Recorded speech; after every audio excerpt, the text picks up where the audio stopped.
I was born in Argentina, and then I got my first degree in opera directing at the Teatro Colón, and then in 1997 I moved to Cincinnati, Ohio to pursue my studies.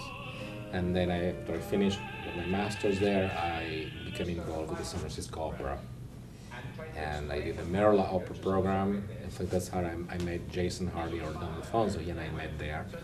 And then I was lucky to be offered a 2-year fellowship with the San Francisco Opera. And after that, work. Cosi fan tutte, it's a difficult piece. It always requires a lot of work, and I've done it many times. And it's always a challenge because there's a big change of gears that happens early in Act 2. And it's not just the story gets deeper and deeper, but it's the way the story is told changes. A lot of Act 1 is comedy driven. There's a lot of physical comedy that happes.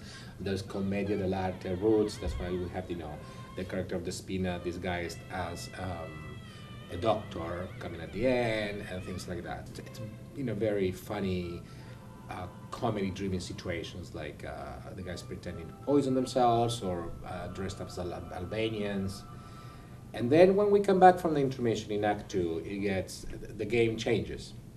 And there is some comedy, but the characters start to go in this really interesting and really meaningful and deep search of their soul.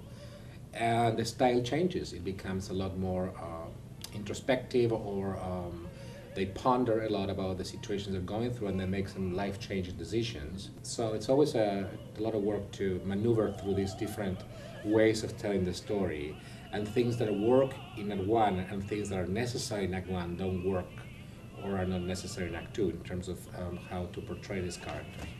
The thing about Cosi fan tutte is that it really is about the human condition, and it's about the complexity of anybody's soul and their hearts and their minds.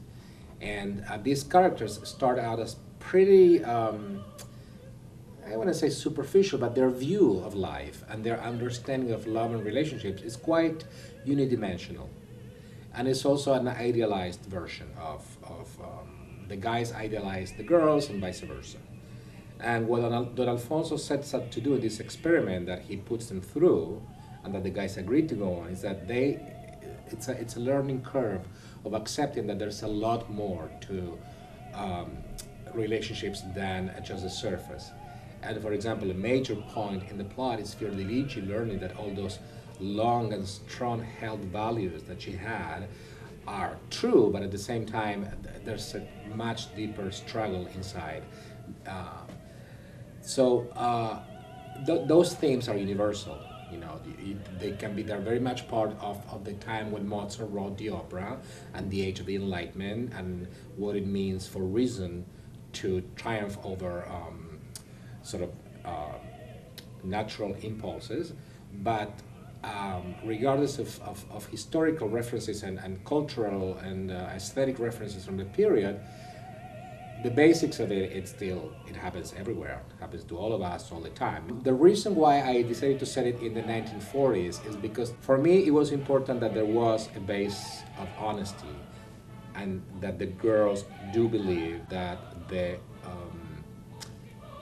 reason they are given by Ferrando Guglielmo for the departure is true. And the reason, as we know in the story, is that they're going to the war. They are being called to the front lines. So I just wanted to set it in a period where a known war was taking place. And we are in Italy.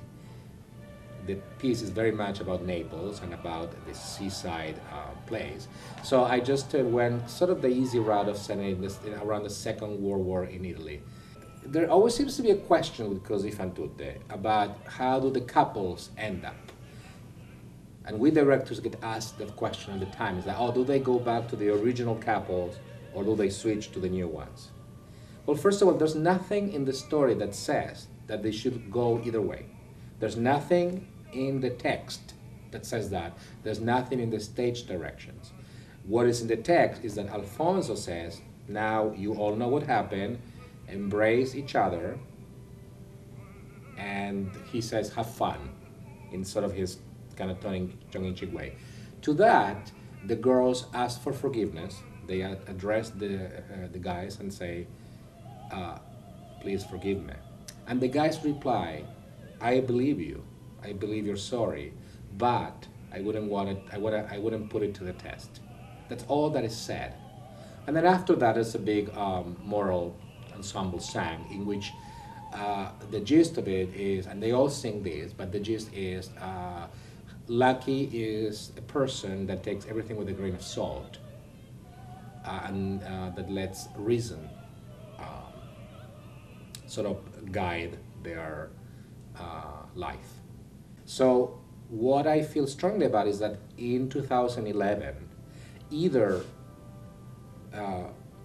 polar solution is not satisfying, because if the couples go back to the original pairing, they become a little bit of hypocritical, because what we see them going through in Act 2 is very real, particularly for Fiordiligi.